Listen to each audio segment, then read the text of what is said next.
The metal was cool against her skin, familiar, reassuring. Miss Coriathers checked the chamber, the movement a practiced whisper in the quiet apartment.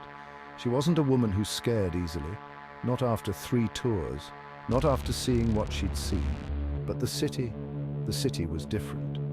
It was a battlefield of noise, and she was always on edge.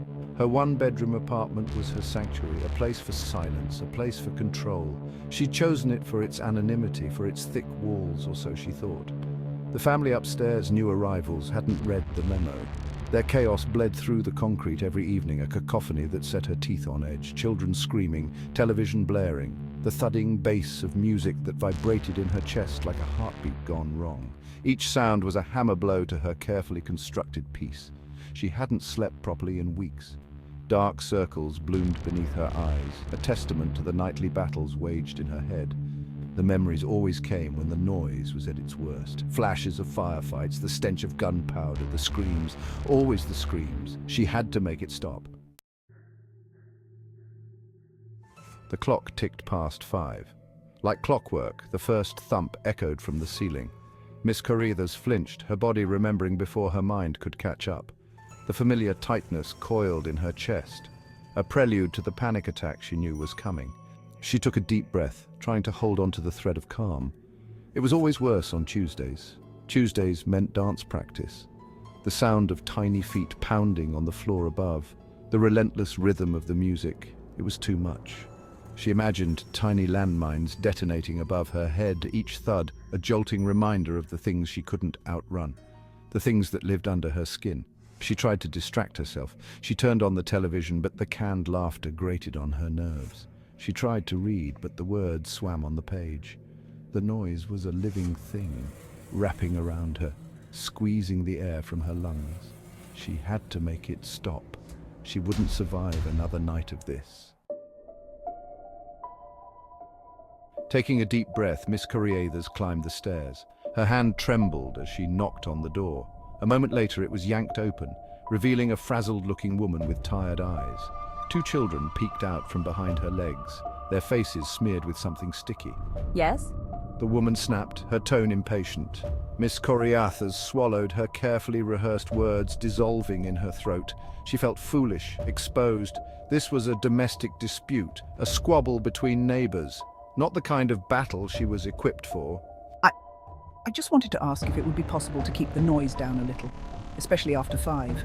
The woman's eyebrows shot up. My kids have dance practice. They need to practice. I understand, but the noise, it's just... The woman didn't let her finish. Look, we live in an apartment building. There are going to be noises. If you don't like it, maybe you should move. And with that, the door slammed shut. The slam reverberated through Miss Coriathers, shaking her to her core. She stood there for a moment, the hallway swaying around her. Humiliation burned in her stomach, hotter than any battlefield fear. She had faced down enemy combatants with more success than this. Back in her apartment, the silence was deafening. She paced, her anger a living thing inside her. It wasn't fair. She had served her country, put her life on the line, and now she couldn't even find peace in her own home. The thumping started again, dance practice. It felt like a personal attack. She put on her headphones, blasting white noise, but it was no use. The vibrations went straight through her, into her bones. She felt trapped, suffocating. The memories came flooding back, vivid and horrifying. Her hand, as if acting on its own, reached for the locked case under her bed. The gun was an extension of herself. She held it, felt its weight, and a terrifying calm settled over her. This, at least, she understood. This was a language she spoke. The noise from upstairs reached a crescendo. Laughter, music, the thudding of feet. It was too much. Something inside her snapped. She wasn't sure if she screamed. She wasn't sure of anything except the need to make it stop, to silence the chaos that echoed the chaos in her own mind.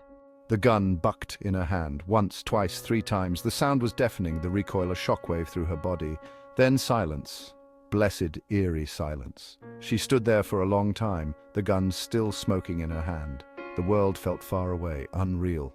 Only the ringing in her ears was real, that and the slowly dawning horror of what she had done. The sirens seemed to come from everywhere and nowhere at once. They grew louder, closer, until they were right outside. the red and blue lights painting her apartment in a grotesque dance. Miss Carruthers didn't move. She sat on the floor, the gun slipping from her numb fingers. There was a strange detachment to it all, as if she were watching the scene unfold from a great distance. The faces of the police officers swam before her, their words muffled and distant. She saw the horror on their faces, the judgment in their eyes. She knew what they were thinking. Crazy woman, PTSD, another veteran who couldn't hack it. They were right. She hadn't been able to hack it. The city had broken her, chipped away at her sanity until there was nothing left but a raw, exposed nerve. And now, because of her, 2 children were gone. Their laughter, their music, their dance practice, all silenced forever. The silence was deafening, and this time it would never stop screaming.